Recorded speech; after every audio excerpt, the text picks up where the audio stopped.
Mabuting araw. Karon tudluan ta mo unsaon pag-register online sa SSS portal under Members Account. Gamit lang ang registered cellphone number sa SSS. Since daghan og nagapangutana, unsay pamaagi nga dili na kinahanglan moadto pa sa SSS branch.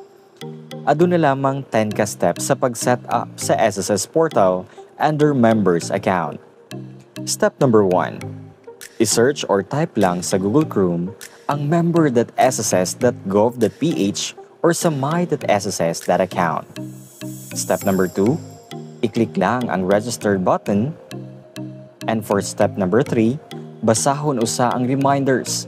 Then once nabasa o nasabta na kini, i-tick or check lang ang box then proceed.